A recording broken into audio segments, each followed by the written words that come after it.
Alright, what is going on YouTube? And today we got a brand new Imaginarium theater video. And right now I want to get it out of the way that you got a couple bow and arrow characters you can choose from. Diona, Faruzan, Yelan, and then I'm sure a lot of people have Ganyu who are watching this video. So if you do, just any bow character who is available to use in this challenge. I would save for the last one if you're interested in completing all of the challenges you see in the top left. I think it was the bonus challenge. The bonus challenge requires a bow and arrow character to take out the final boss, which is that like massive ruin dragon dude. To cripple him, that's just like the bonus challenge. You cripple him by shooting out both of his wings with the bow and arrow. And let's see, what else? You got to use your swirl for some of the challenges, but like I was pointed out in the last video, you don't really need to get the bonus challenge to get like the star or anything like that. I'm pretty sure you just get the rewards from passing each of these, what are these called? Acts? Yeah, the acts. But I thought this was a lot more enjoyable than the last one because I like the freeze reaction, and that's primarily what you're dealing with here. You can use Cryo, Animo, and Hydro characters, along with Nahida, I believe, which I don't know exactly why you would want to use Nahida without... I mean, you could do Bloom, but you couldn't do Hyper Bloom. Oh, and you can use Jingling, too. They threw in Jingling as a playable character in this. And I also think Dea... and I think that's her name, and like one other character, you're allowed to use those ones as well. I only chose Jingling though, because Jingling is a pretty good utility character, and I used her to melt with Ganyu on the last one. I used Ganyu to shoot out the ruined dragon boss in the final one, in the final act. But yeah, I thought this was a lot more fun and enjoyable than the last week's or the last month's, whatever you would call it, the last rotation of the Imaginarium Theater, because I don't like the overload reaction quite as much, and I'm not as big of a fan of Arlecchino and Chlorine as I am of all of these Cryo characters and Hydro characters that were at my disposal today. So yeah, we're starting off with the Zhao team. I always try to get the trial characters out of the way first, because the first couple acts are always going to be the easiest ones. And this time around I was happy because I do like Zhao, and I'm so happy to see him doing well in challenges again. There was a time when Zhao teams became a little obsolete during the Hyper Bloom and like the big Dendro era. So I'm really happy to see Zhao not just usable but like pretty good now with Faruzan. I know he got a buff with Cloud Retainer. And even with Farina, I think he's pretty good, because Farina opened up a lot of team comps when she came out. This one, if you want the bonus thing, you have to defeat it while it's reconstructing its, what is that called, Xenomare Pearl. And that was probably the hardest part of all of this, was just timing it out so that I could kill this thing while it was regenerating the Pearl. Because while it goes up there, it drops these three things. You use a skill on those three things, and it destroys them, and then it gets kind of crippled, and you can do extra damage to it, and then for like 2 seconds it starts to regenerate a pearl, and you have to finish it not before and not after it's regenerating that pearl, but while it's regenerating that pearl. If you want the bonus, of course. Again, like, people say it doesn't... in the last video somebody commented, the bonus stars and normal stars don't do anything except like give you bragging rights or anything like that. But why else would I be posting this video except for bragging rights and to like entertain and like, you know, show you how it's done, show people ways to clear the abyss. And then we have the Protect the Monolith one. This one is kind of perfect for the characters you are able to use. I used Eula on this one because I do love Eula, but ideally you would use like a super freeze heavy team that just groups everybody up like a Morgana comp and doesn't even let them get to the monolith. I'm also like playing pretty idiotically just grouping everybody up right in front of the monolith, so it does take a little bit of damage here. But I don't even care because I just go off with my Eula and with my other freeze trio, Farina, Sucrose, and Rosaria. I got on my Rosaria Nobliss. I think I got a couple people running Nobliss on this Imaginarium Theater.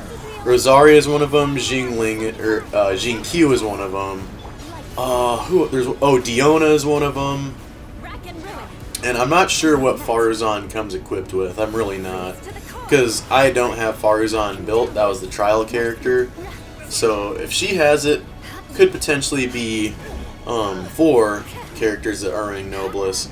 But I'm pretty sure Farazan has the, what's that thing called? Verdescent Venerer, I would imagine. Sucrose and Kazuha both run the Verdescent Venerer. Farina is running Tenacity of the Millelith. Eula's running Pale Flame. Who else are we rocking with? Jingling is rocking with the Emblem of Severed Fate. Right here, I was just kind of considering and weighing out my options. There were a couple times I had to go back a floor or act and re-strategize my teams or just restart from the beginning and rethink teams, because I want to get all of the stars, all the challenges done, so I would make sure I had the perfect teams to do that. We are running Mona on Emblem of Severed Fate, 250 energy recharge on her. Heizo and Kazuha, I believe, both have Verdescent Venerers, and Kaya has 2-piece Blizzard Strayer and 2-piece Gladiator or 2-piece Shimenawa, one of the two. I know he's running an attack bonus artifact set. And I could have ran Blizzard Strayer on him and got a lot more crit damage out of him. This would have been the opportunity to, because I usually run Kaya in a melt team of some sort, or just one where he's getting a lot of reaction damage in.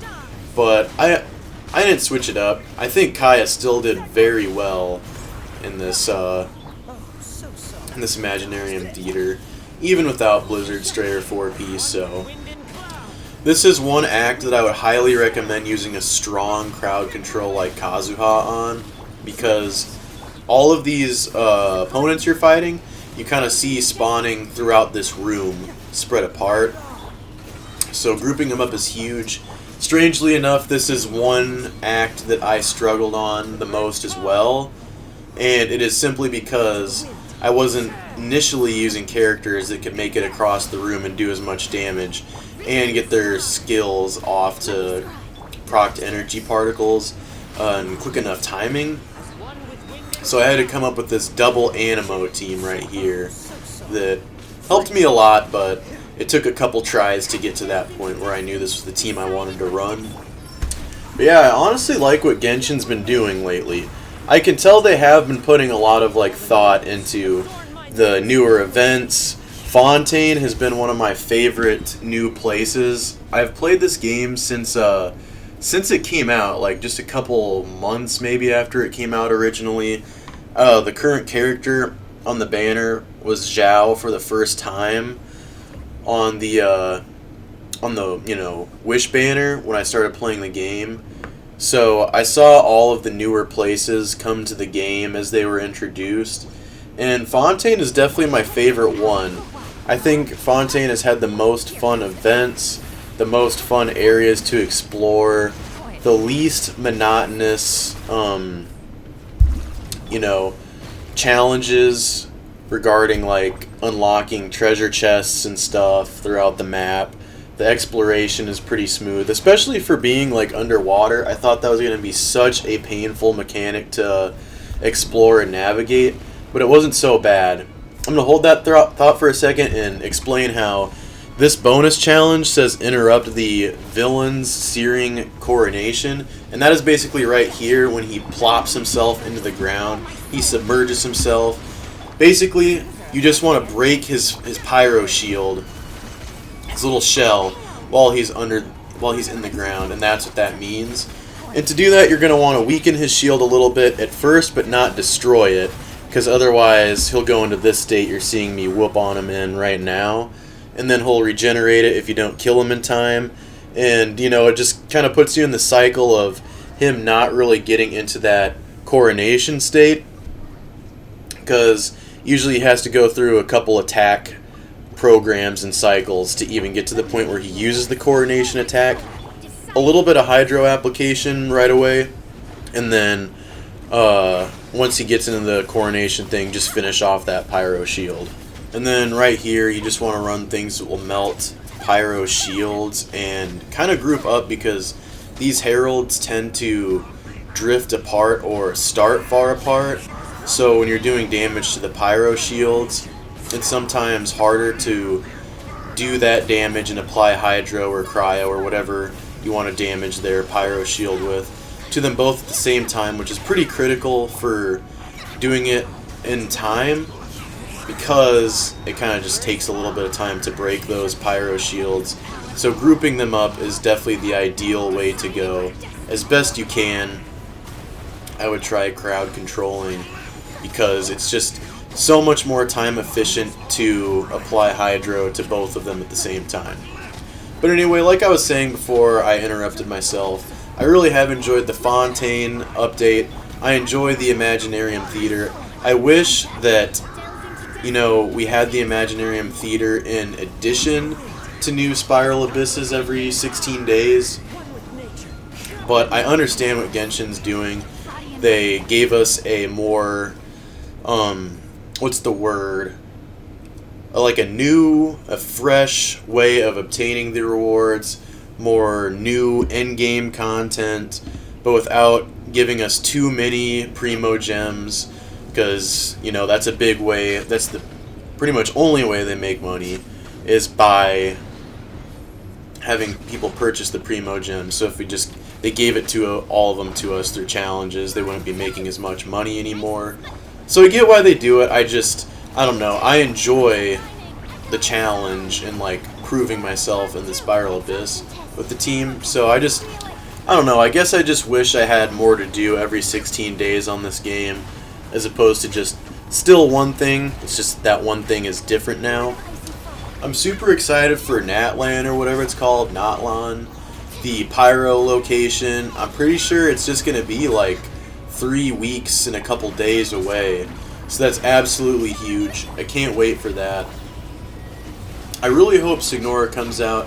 I've been saying that pretty much every video, so if there's any Hoyoverse devs or employees working and they are watching this video right now, please take notes. I would use pretty much all of my Primo Gems on Signora. That would be so hype. I already have a decent, what are those things called?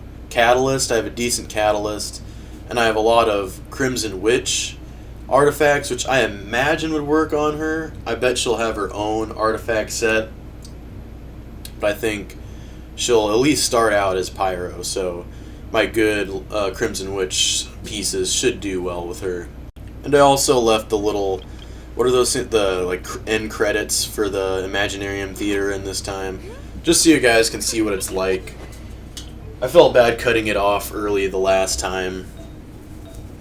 And then right here we got all of our team builds, our character builds, since I guess there's not really teams like there are in the Spiral Abyss. They're not in the same sense of the word. But I don't think I changed too many characters' builds for this. I tried to change Ganyu's to strictly Blizzard Strayer, but I didn't have enough pieces. Diona, I definitely changed to Nobliss. Yelan, I kept on Lava Walker just because her Lava Walker pieces are super good.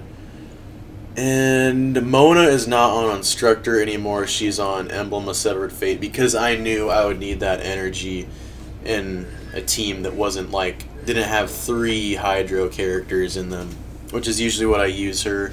And I usually use her with Hu Tao, Jinkyu, Yelan, and then herself. Just buffing the heck out of Hu Tao and then getting a lot of Hydro damage in. And I think a couple of Ayaka's pieces I actually gave to Kaya as well, just because I like him a lot more and care about his build more. Eula, her crit rate needs to be up for sure, but other than that, I kind of like her build as well. I like going for the nuke, you know, damage with her ult. I got the axe I got the axe when Navia came out for her, so that's super hype. She is at least rocking with a good weapon. But yeah, I don't really know if people like Imaginarium theater videos like they enjoy Spiral Abyss videos. If they don't, I understand why. It's not it's not such a competitive format like the Spiral Abyss is, I feel like. And the Spiral Abyss has just been around for so long. A lot of people have built little communities off of their Spiral Abyss attempts, which I think is really awesome. But I just love Genshin and I love making YouTube videos, so any opportunity I can to make content on the game, I'll take. So, thank you guys so much for watching. I hope you guys enjoyed this video, and I love you guys. God bless you. Peace out. I will see you next time.